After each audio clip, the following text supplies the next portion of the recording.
nubwo nabwo ni ubuhanuzi buri kubwira abantu ko igihe cy'Imana kije kandi kigize gute gisohoye, ko abantu bakwiye kuyisengera hehe mu kuri.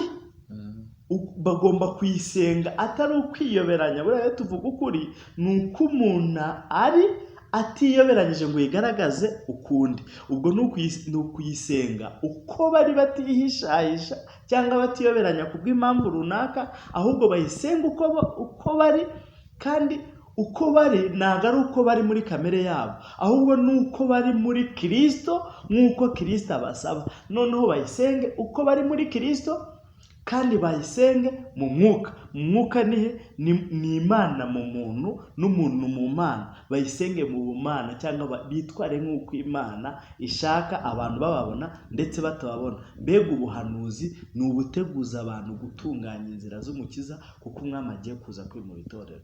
Turabaramukije mwese abakurikira Gukira TV. Uyu ni wa mwanya mwiza tubagezaho ijambo ry'Imana. Ngendi Joseph. Hanyuma mbahaye ikaze mu kiganiro cy'uyu munsi. Ikiganiro cy'uyu munsi turi kumwe n'umutumirwa ko musanzwe mumuzi, ntabwo ari ubwa mbere tubanye. Nagira ngo dutangire dusenga hanyuma tubone kuganira.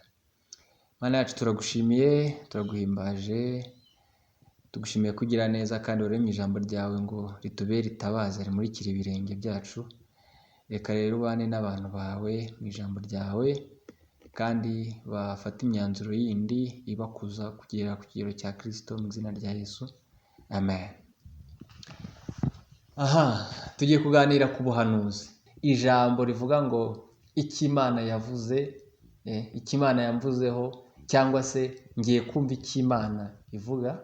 Mbese nyine byerekeye ku buhanuzi. Ni ijambo abantu benshi tuzi mu itorero, ariko se mu by'ukuri Bibiliya ivuga iki ku buhanuzi? Ese abantu bafata gute ubuhanuzi? Uburyo wowe udukurikiye se ubufata ute? Ndagira ngo umutumirwa wacu atwibwire, atwibutse, ariko muramuzi, hanyuma dukomeze n'ikiganiro adufasha no gusesengura ku buhanuzi mu by'ukuri. Haleluya, haleluya. Haleluya. Amazina nitwa Fabien Niyomwungeri. Imana yishimiye ko twongera kubana kuri uyu munsi tuganira ku ijambo ryiza cyane ari ryo ry'ubuhanuzi.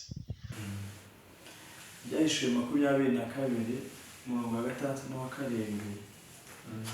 Naho havuga ati, arambwira ati, ayo magambo nayo kwizerwa, nayo kuri, kandi umwami Imana itegeka imyuka y'abahanuzi yatumye marayika wayo kwereka imbata zayo ibikwiriye kubaho vuba, kandi dore ndaza vuba. Hahirwa witondera amagambo y'ubuhanuzi bw'iki gitabo.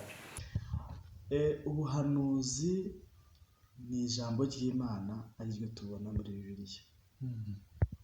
Kuko na Pawulo yaravuze ngo mujye mwakira byose ariko mubigenzuze ijambo ry'Imana. Ubwo rero twebwe twemera ubuhanuzi ni uburi muri Bibiliya, ari ryo jambo ry'Imana. Ibindi biza hashobora kubamo no kuvangirwa cyangwa hakabaho n'iby'ukuri. Niyo mpamvu byose tubigenzuza ijambo ry'Imana tubona muri Bibiliya. Barakoze cyane. Atunyuriyemo muri make igisobanuro cy'ubuhanuzi. Ubuhanuzi bivuze ngo bwose bugenzuzwa ijambo ry'Imana. Byaba bitandukanye nuko nguko ubundi buhanuzi. Kuko tubona Imana ikoresha abantu bayo. Kuko tubona Pawulo yaravuze ngo nimba mwifuza impano, mwifuza cyane impano y'ubuhanuzi. Kuko buriya ubuhanuzi ni uguhishurirwa. Nicyo gisobanuro ubundi cy'ubuhanuzi. Ubuhanuzi igisobanuro cyabwo cyitwa guhishurirwa. Ariko guhishurirwa amagambo y'Imana, ariko guhishurirwa ibizaba, ariko gusoma n'ijambo ry'Imana bigatuma ubasha kurimenya bitandukanye n'uko abandi bo bari barizi, cyangwa bitandukanye n'uko wajyaga uryumva mbere. Ari nayo mpamvu Petero yandika urwandiko rwa 2 rimwe umurongo wa 19 kugeza 21 yaravuze ngo nyamara rero dufite ijambo ryahanuwe rirushaho gukomera, kandi muzaba mukoze neza nimuryitaho, kuko rimeze nk'itabaza rimurikira ahacuze umwijima, rigakesha ijoro rikagezaho inyenyeri yo mu ruturuturu izabundurira mu mitima yanyu. Ariko mubanze kumenya yuko ari nta buhanuzi bwo mu byanditswe bubasha gusobanurwa mu buryo umuntu wese yishakiye, kuko ari nta buhanuzi bwazanywe n'ubushake bw'umuntu, ahubwo abantu b'Imana bavugaga ibyavaga ku Mana bashorewe n'Umwuka Wera. Rero umuntu w'Imana avuga ubuhanuzi cyangwa avuga ibyahanuwe ashorewe n'Umwuka Wera. Noneho kubera ko aba ashorewe n'Umwuka Wera, natwe tukabigenzuza ibyanditswe. Twamara kubigenzuza ibyanditswe tukabugenderamo, kuko n'ubundi byose ari ibyanditswe, ari n'ibyo uwo nguwo aba avuze biba byarahumetswe n'Imana, kuko n'uwo nguwo n'aba ahumekewemo n'Imana. Igituma tubigenzuza ibyanditswe ni uko hari nabo mu isinagogi baza biyoberanya bigize nk'ab'Imana cyangwa batumye n'Imana kandi atari bari amasega aryana. Urakoze cyane utunyuriwe. Iki ni cyo ubuhanuzi busobanuye mu by'ukuri. Hanyuma se Bibiliya ivugaho iki ubuhanuzi muri rusange? Kuko hari n'abantu batajya wenda bizera ubuhanuzi gusa, batabushingira ku ijambo ry'Imana. Ariko se mu by'ukuri nagira ngo ufashe abadukurikira, umuntu yizera ubuhanuzi gute bijyanye na Bibiliya, bijyanye n'ijambo ry'Imana, atari ukuvuga ngo runaka yamuhanuriye yamubwiye. Ese ubundi we ubwe bigendeye kuri Bibiliya afata ubuhanuzi, Bibiliya ivuga iki ku buhanuzi muri rusange? Bibiliya ikintu ivuga ku buhanuzi, iyo urebye guhera mu itangiriro, mu isezerano ibyo twita isezerano rya kera ukageza no mu isezerano rishya, hose tubona ubuhanuzi. Yewe tubonamo n'abahanuzi bahagurutswaga n'Imana bakavuga ibizaba n'ibiriho n'ibigiye kuzaba mu gihe kiri imbere. Yewe usanga natwe abantu dusenga tuba dushaka kumenya amakuru, kuko n'Imana buriya itubwira uburyo Imana ivugisha abantu bayo. Hari uburyo butatu: hari uburyo bw'ubuhanuzi, guhanurirwa, kubwirwa; hari uburyo bwo kubonekerwa cyangwa kwerekwa; hakaba n'uburyo bwo kurota. Urumva rero byose, iyo ubwo buryo bwose uvuganamo n'Imana, ukagira n'uburyo bwo kumva ijambo rye cyangwa bwo gusoma Bibiliya, bituma ubasha gushyikira no guhezesha amaso yawe. Ari niyo mpamvu Pawulo yandikira Abefeso, urwandiko rw'Abefeso igice cya 3:16, kumanuka ukarinda ugera 21, yaravuze ngo Imana ibahe kumenyera hamwe n'abera uburebure bw'umurambaro bw'igitambike n'uburebure bw'umurambaro bw'igihagarike n'uburebure bw'ikimanuka, mumenye urukundo rwa Kristo ruta uko rumenya, nuko ibasha gukora cyane ibiruta cyane ibyo musaba ndetse n'ibyo mutekereza. Nyine Imana niha abantu bayo guhezesha kumenya ibyayo, ariko abandi bo hanze ntabwo babasha kubisobanukirwa. Ari nayo mpamvu rero bamwe ushobora no gusanga hari abirukanyira ku bahanuzi nk'uko hari n'uwakwirukanyira ku bapfumu kugira ngo babashe kumenya. Gusa nanone Ezekiyeli ibice 7 umurongo wa 14, Imana yaravuze ngo nihagira umuntu ugira ikintu kimugusha mu mutima kikaba nk'ikigirwamana cye, yarangiza akajya imbere y'umuhanuzi ngo amuhanurire, ngo njyewe Uwiteka ninjye zishukira uwo muhanuzi, ngo narangiza amuhanurire ibihuye we n'ibyo yimitse n'ibiri mu mutima wiwe. Urumva, Imana nizishukira uwo muhanuzi ngo amuhanurire. Rero bishatse kuvuga iki? Kugira ngo Imana yerekane ko ibyo uwo muntu yiringiye ari iby'ubusa. Rero bishatse kuvuga iki? Hari igihe natwe tujya twiringira ibintu tukajya n'imbere y'abahanuzi ngo baduhanurire, bakaduhanurira bihuye n'amarangamutima yacu, nyamara twebwe tuzi ukuri, ahubwo turi kukwirengagiza kugira ngo twumve ko batubwira ibihuye n'ibyo twebwe tugize gute dushaka. Icyo gihe habamo gushukwa. Ariko ubundi ubuhanuzi ni uguhishurirwa, ni ukubwirwa.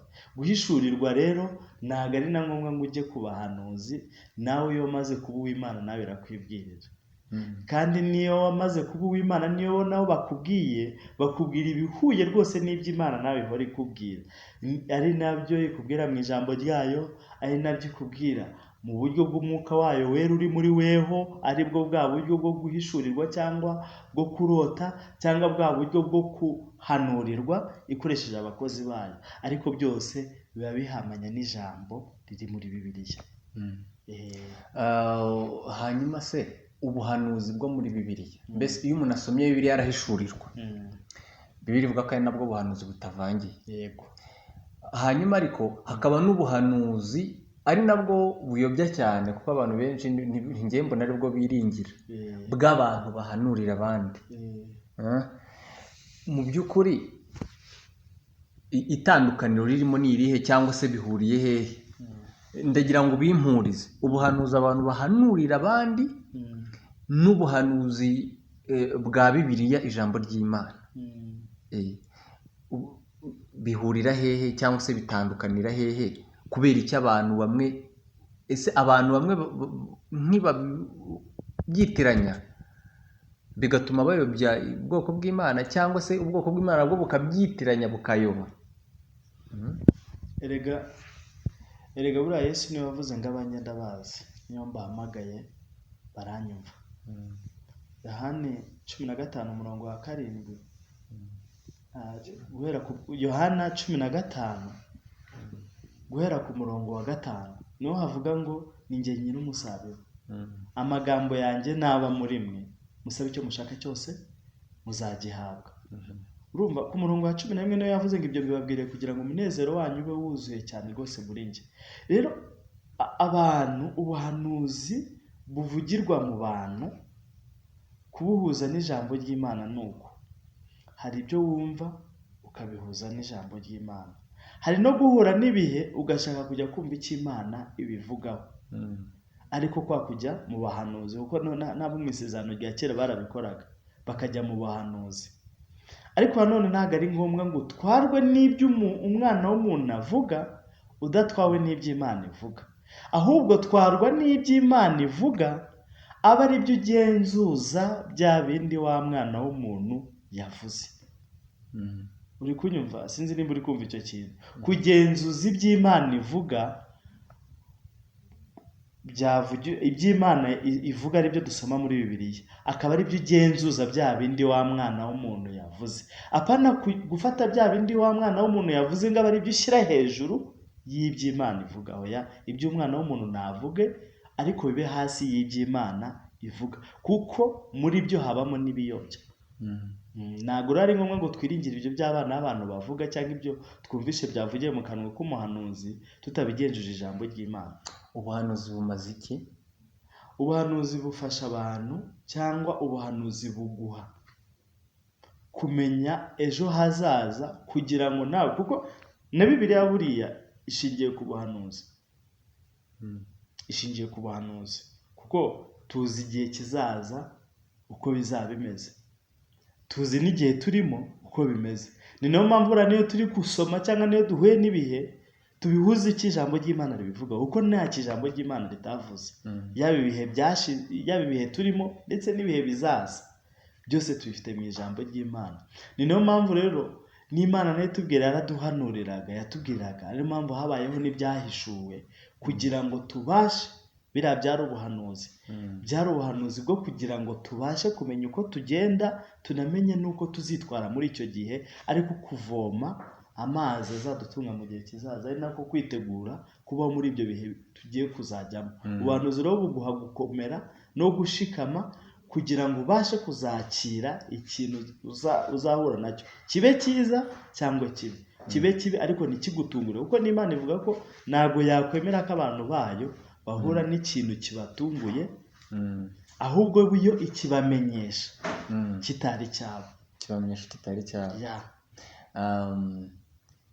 Ubu ngubu imigisha yose yo mu bumana yabumbiwe muri Kristo iramuduha, mbese turi ku ngoma ya Kristo, cyangwa se ingoma bamwe bita y'ubuntu bwa Kristo.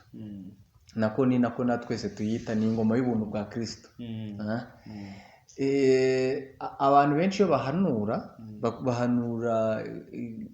ko Imana iduhaye ibi, iduhaye ibi, iduhaye ibi, cyangwa se turinze ibi.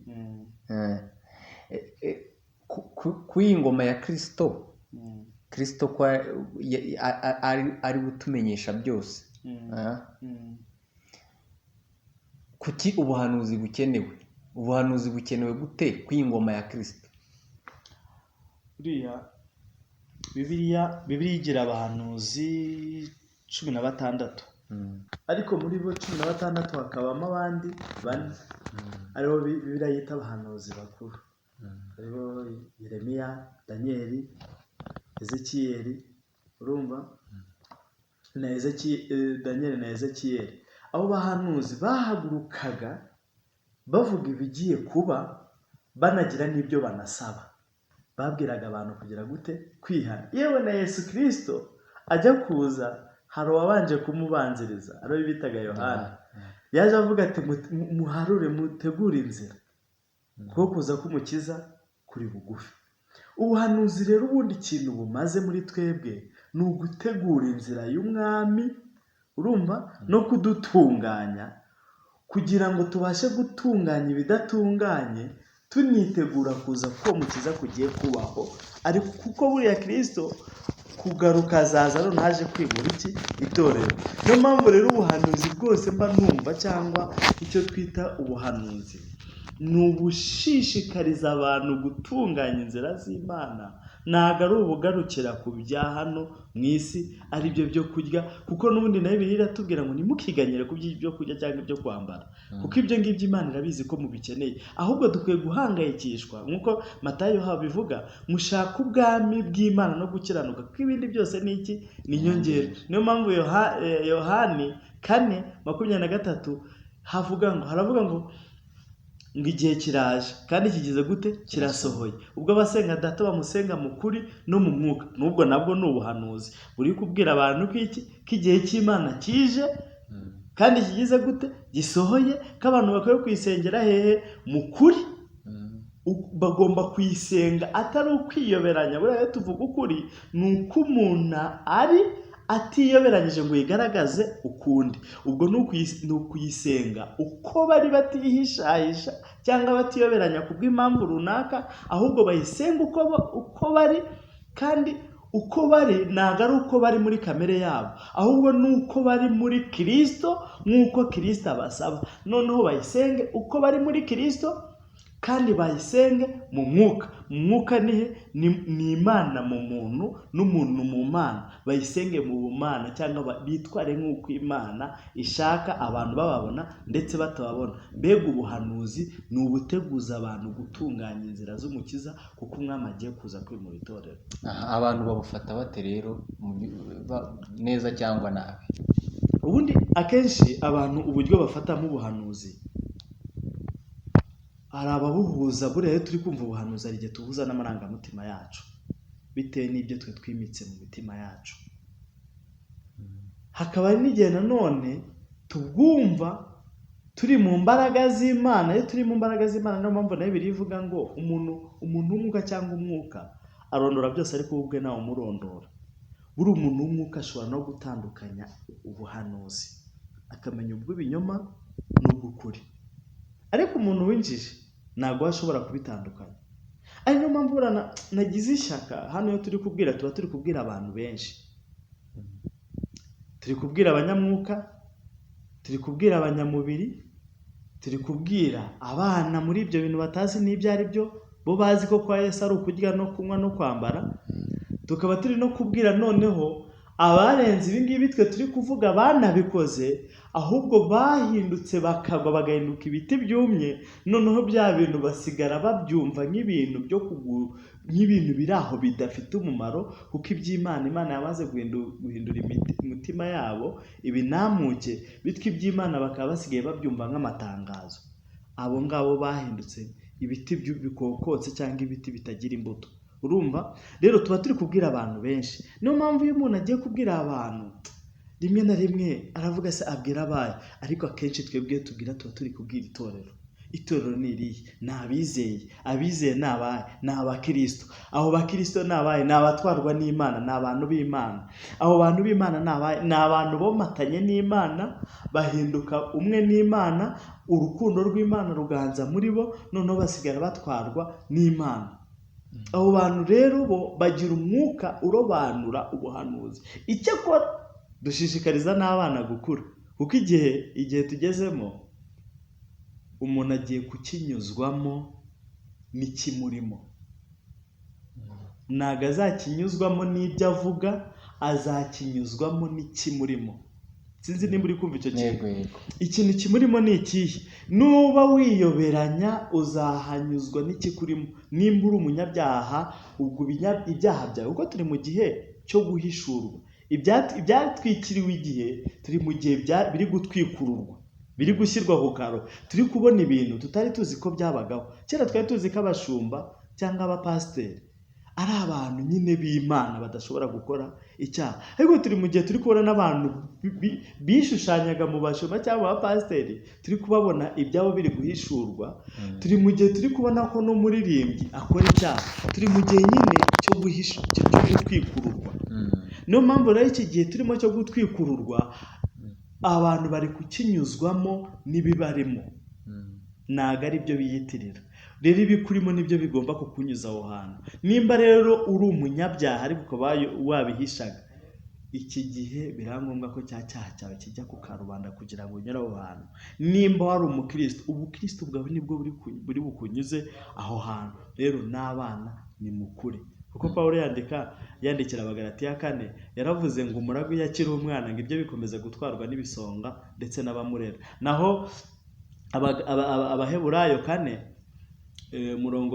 Abaheburayo ibice 4 umurongo wa 12 Pawulo yandika yaravuze ngo 5 yaravuze ngo umuragwa iyo akiri umwana ngo mwagiye mugaburirwa, ngo ariko ngo aho bigeze ngo muracyashaka kwigishwa iby'ishingiro rya mbere, ngo muracyashaka kuramizwa amata.